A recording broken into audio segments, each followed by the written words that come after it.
నమస్తే, welcome to I dreams. ఆది లెక్క తెలంగాణ కాంగ్రెస్ కు కొత్త అధ్యక్షుడి నియామకం ఖరారవుతున్నట్లు కనిపిస్తోంది. కొత్త ఏడాదిలో టీపీసీసీకి నూతన చీఫ్ రానున్నారట.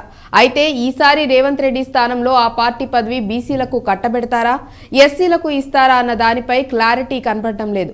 ఎస్సీల నుంచి డిప్యూటీ సీఎం మల్లు భట్టి విక్రమార్క ఆ పదవిని ఆశిస్తున్నారు. అలాగే బీసీల నుంచి 4 నేతల పేర్లు కాంగ్రెస్ హైకమాండ్ పరిశీలనలో ఉన్నాయట. కర్ణాటకలో డిప్యూటీ సీఎం డీకే పీసీసీ అధ్యక్షుడిగా జోడు పదవుల్లో కొనసాగుతున్నారు. అదే తరహాలో తనకు పార్టీ అధ్యక్ష పదవి ఇవ్వాలని భట్టి కోరుతున్నారట. ఇక బీసీలకు ఇచ్చే పనైతే మహేష్ గౌడ్, మధు యాష్కి, పొన్నం, విహెచ్ల పేర్లు పరిశీలనలో ఉన్నాయట.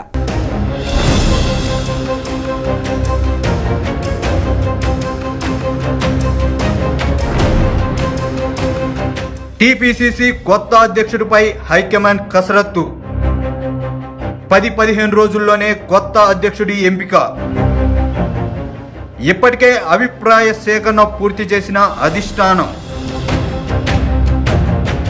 తెలంగాణ రాష్ట్ర ప్రదేశ్ కాంగ్రెస్ కమిటీకి కొత్త అధ్యక్షుడి ఎంపికపై దృష్టి సారించిన కాంగ్రెస్ పార్టీ హైకమాండ్ కొత్త ఏడాది తొలినాళ్లలో ఈ ప్రక్రియను పూర్తి చేసేందుకు కసరత్తు చేస్తుందంటున్నారు. మరో 3 నెలల్లో జరగనున్న పార్లమెంట్ ఎన్నికలను దృష్టిలో పెట్టుకుని 10-15 రోజుల్లోనే కొత్త అధ్యక్షుడి ఎంపిక పూర్తి చేయాలని అధిష్టానం భావిస్తుందంట.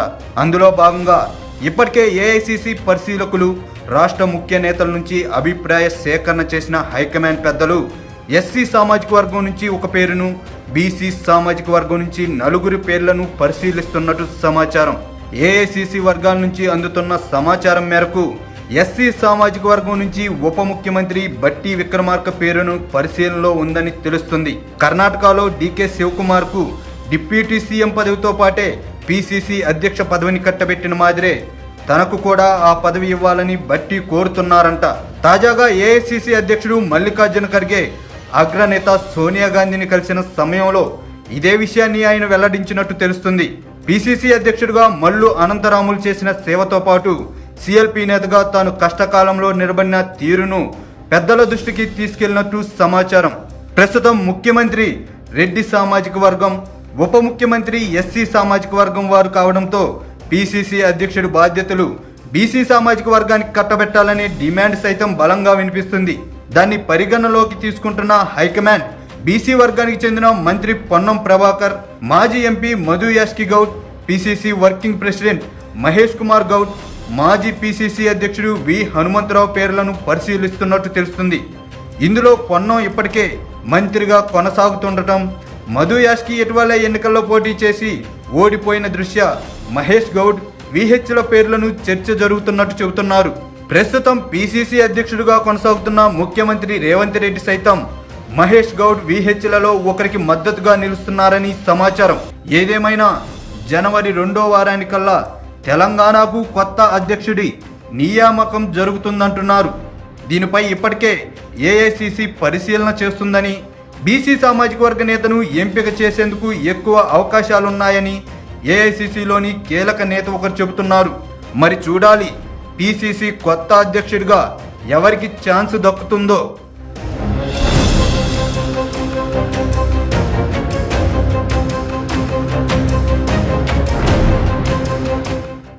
గ్రేటర్ పరిధిలో లేని జిల్లాల్లో అత్యధిక సీట్లు సాధించుకొని కాంగ్రెస్ సొంతంగా ప్రభుత్వాన్ని ఏర్పాటు చేసింది. అయితే గ్రేటర్లో మాత్రం ఖాతా తెరవలేకపోయింది. అందుకే ఇప్పుడు రాజధాని పరిధిలో బలం పెంచుకునే పనిలో పడిందట. గత బీఆర్ఎస్ సర్కార్ ఉపయోగించుకున్న ఆపరేషన్ ఆకర్షణే కాంగ్రెస్ కూడా ప్రయోగిస్తోందంటున్నారు. ఆ క్రమంలో గ్రేటర్ పరిధిలో వలసలపై జోరుగా ప్రచారాలు మొదలయ్యాయి. కారు దిగి హస్తం గూటికి చేరటానికి పలువురు కార్పొరేటర్లు రెడీ అవుతున్నారట. వారితో పాటు ఎమ్మెల్యేలు కూడా కాంగ్రెస్ వైపు చూస్తున్నారన్న ఊహాగానాలు చెలరేగుతున్నాయి. ఆ ఎఫెక్ట్ తోనే మాజీ మంత్రి కేటీఆర్ పార్టీ ప్రజాప్రతినిధులతో స్వయంగా మీటింగ్ పెట్టి మరీ వారికి భరోసా ఇస్తున్నారట.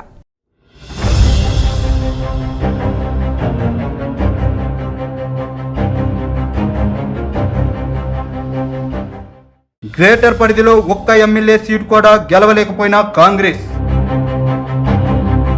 గ్రేటర్లో ఆపరేషన్ ఆకర్ష్ పై కాంగ్రెస్ దృష్టి. కాంగ్రెస్తో టచ్లో ఉన్న కొందరు కార్పొరేటర్లు. రాజధాని మినహాయించి మిగిలిన జిల్లాలో అత్యధిక సీట్లు సాధించుకుని కాంగ్రెస్ సోలోగా ప్రభుత్వాన్ని ఏర్పాటు చేసింది. అయితే గ్రేటర్లో ఒకటంటే ఒక్క సీటు గెలవకపోవడంతో ఇతర పార్టీల నుంచి చేరికలను ప్రోత్సహించాలని యోచిస్తుందంట. ఇందులో భాగంగా ఆపరేషన్ ఆకర్షను పదును పెడుతుందంటున్నారు. ఎన్నికలకు ముందు పలువురు కార్పొరేటర్లు కాంగ్రెసులో చేరగా మరికొందరు హస్తం వైపు చూస్తున్నారని తెలిసింది. ఇప్పటికే కొందరు ఎమ్మెల్యేలు కాంగ్రెస్ అగ్రనేతలతో టచ్లో ఉన్నట్టు జోరుగా ప్రచారం కొనసాగుతుంది. ఆ ప్రచారంలో నిజమున్నట్టు తాజాగా కేటీఆర్ మీటింగ్లో స్పష్టం చేస్తుంది. ప్రస్తుతం బీఆర్ఎస్ టఫ్ టైం ఎదుర్కొంటుందని, ఇలాంటి పరిస్థితుల్లో పార్టీలో ఉండే వాళ్లే సొంత మనుషులని, ఇతర పార్టీల వ్యక్తులు మభ్యపెడితే ఆశపడి మోసపోవద్దని, భవిష్యత్ బీఆర్ఎస్ దేనని, మీ అందరికీ కార్పొరేటర్లుగా మరోసారి పోటీ చేసే అవకాశం కల్పిస్తామని తాజాగా జరిగిన జీహెచ్ఎంసీ పార్టీ కార్పొరేటర్ల సమావేశంలో కేటీఆర్ హామీ ఇస్తూ మాట్లాడారు. ఇవే కాదు, అధికార పార్టీ ఏం చేయబోతుంది, దానికి సమిష్టిగా ఎలా తిప్పికొట్టాలి అన్న దిశానిర్దేశం చేస్తూ పార్టీ కమిటీల ఏర్పాటు ఉంటుందని స్పష్టం చేశారు. పార్టీ ప్రతిపక్షంలో ఉన్న నేపథ్యంలో ముందస్తు చర్యల్లో భాగంగానే ఈ సమావేశమని చెబుతున్నారు. అయితే కేటీఆర్ ఆ తరహాలో ఇంతకు ముందెప్పుడూ మాట్లాడలేదు. తాజా కార్పొరేటర్ల సమావేశంలో గతానికి భిన్నంగా కేటీఆర్ ఎందుకు మాట్లాడారు, ఎమ్మెల్యేలు లేకుండా కేవలం కార్పొరేటర్లతో సమావేశం అవడానికి గల కారణమేంటి, గ్రేటర్లో పార్టీ గెలుపునకు కృషి చేసిన వారికి కృతజ్ఞతలు చెప్పేందుకే మీటింగ్ ఏర్పాటు చేశారా, మరేదైనా కారణముందా అంటే రాజకీయ వర్గాల్లో భిన్నాభిప్రాయాలు వ్యక్తమవుతున్నాయి. వాస్తవానికి తెలంగాణ ఆవిర్భావం తర్వాత మొదటిసారి అధికారంలోకి వచ్చిన బీఆర్ఎస్ గ్రేటర్లో పట్టు కోసం భారీ స్థాయిలో ఆపరేషన్ ఆకర్షణకు తెరతీసింది. ఇతర పార్టీ నుంచి నేతలను చేర్చుకుంది. ఏడాదిన్నర వ్యవధిలో జరిగిన జీహెచ్ఎంసీ ఎన్నికల్లో రికార్డు స్థాయి విజయం సాధించింది. అంతకుముందు అభ్యర్థులు లేక జీహెచ్ఎంసీ ఎన్నికల్లో పోటీ చేయని పార్టీ అధికారంలోకి వచ్చిన అనంతరం అనూహ్య విజయం సాధించింది. 150 స్థానాలకు గాను ఏకంగా 99 డివిజన్లలో ఆ పార్టీ అభ్యర్థులు గెలుపొందారు. పూర్వ ఎంసీహెచ్ ప్రస్తుత జీహెచ్ఎంసీ చరిత్రలో ఎప్పుడూ లేని విధంగా మేయర్ పీఠం దక్కించుకుంది. 2016లో జీహెచ్ఎంసీ ఎన్నికలు జరగగా అంతకు ముందే నగరంలోని టీడీపీ ఎమ్మెల్యేలను పార్టీలో చేర్చుకుంది కారు పార్టీ. ప్రస్తుతం ఆ పార్టీలో ఉన్న మాజీ మంత్రి తలసాని శ్రీనివాస్ యాదవ్తో సహా ప్రస్తుతం ఎమ్మెల్యేలుగా ఉన్న చాలామంది ఇతర పార్టీల నుంచి వచ్చిన వారే. ఇదే వ్యూహం కాంగ్రెస్ అమలు చేస్తే ఇప్పటికే పలువురు బీఆర్ఎస్ ఎమ్మెల్యేలు కాంగ్రెస్లో చేరేందుకు సిద్ధంగా ఉన్నారన్న ప్రచారం జరుగుతుంది. వారి వెంట కార్పొరేటర్లు వెళ్లకుండా నిలువరించే ప్రయత్నంలో భాగంగానే తెలంగాణ భవన్లో సమావేశం ఏర్పాటు చేశారని బీఆర్ఎస్ శ్రేణులు అంటున్నాయి. అసెంబ్లీ ఎన్నికల్లో సంపూర్ణ మెజార్టీతో అధికారంలోకి వచ్చిన కాంగ్రెస్ గ్రేటర్లో మాత్రం ఖాతా తెరవలేకపోయింది. జీహెచ్ఎంసీ పరిధిలోని 24 నియోజకవర్గాల్లో ఒక్కచోట ఆ పార్టీ అభ్యర్థులు విజయం సాధించలేకపోయారు. తెలంగాణకు గుండెకాయ వంటి హైదరాబాదులో శాసనసభ్యుల ప్రాతినిధ్యం లేకపోవడం ఆ పార్టీకి లోటుగా మారింది.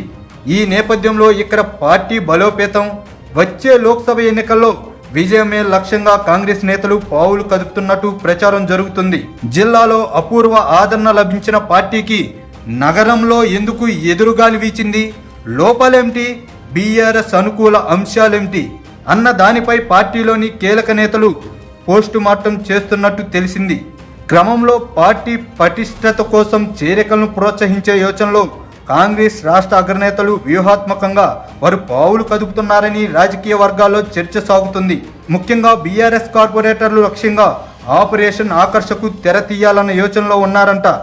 నగరంలో ఎమ్మెల్యేల ప్రాతినిధ్యం లేని నేపథ్యంలో కార్పొరేటర్ల చేరికల ద్వారా స్థానికంగా ప్రజలతో సత్సంబంధాలు కొనసాగించవచ్చునన్నది నేతల ఆలోచనగా చెబుతున్నారు. కొన్ని నియోజకవర్గాల్లో ఎమ్మెల్యేలు కార్పొరేటర్ల మధ్య సఖ్యత లేదు. అలాంటి వారిపై కాంగ్రెస్ ప్రత్యేక దృష్టిని సారిస్తుందంట. టీడీపీలో ఉన్నప్పుడు రేవంత్ రెడ్డితో పరిచయం ఉన్న పలువురు ప్రస్తుతం బీఆర్ఎస్ కార్పొరేటర్లుగా ఉన్నారు.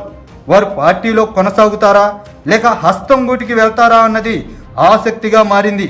బీజేపీ నుంచి గెలిచిన కార్పొరేటర్లో కొందరు టీడీపీ నుంచి వచ్చిన వారు ఉన్నారు. వారితోనూ సంప్రదింపులు జరుగుతున్నాయంటున్నారు. వాస్తవంగా జీహెచ్ఎంసీ ఎన్నికలు ఇప్పట్లో లేవు.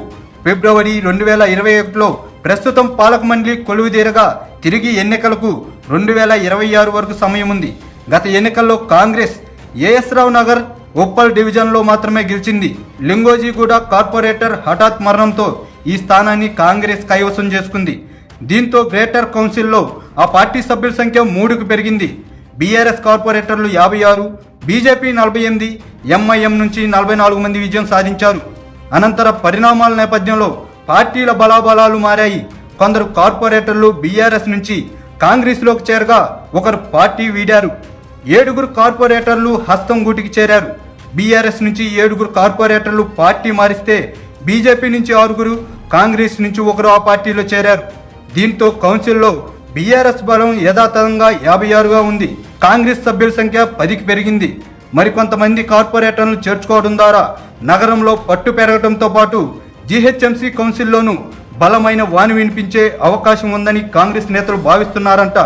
మరి బీఆర్ఎస్ తరహాలో కాంగ్రెస్ ఆపరేషన్ ఆకర్ష్ ఎంతవరకు సక్సెస్ అవుతుందో చూడాలి మరి.